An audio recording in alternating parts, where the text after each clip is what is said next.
sud non è una posta precisa del mondo. O sud ci porta marin, sta rinta a noi, sta rinta all'anima.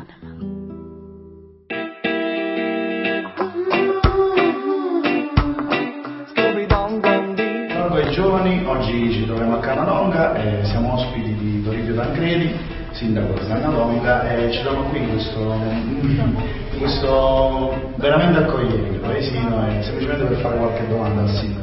Io dico subito che innanzitutto abbiamo aderito con grande interesse a questo progetto denominato l'Acqua ai Giovani, di cui il Comune di Locale è capofilo, perché crediamo appunto nelle iniziative che devono partire principalmente dai giovani.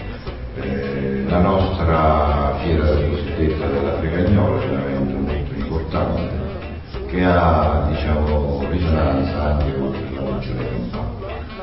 Si stanno facendo molte iniziative, principalmente avviate dai giovani, perché devono essere valorizzate le risorse che noi teniamo, e i giovani sono un punto di riferimento importante, data la loro freschezza, la fantasia, l'energia che possono mettere nella loro progettualità.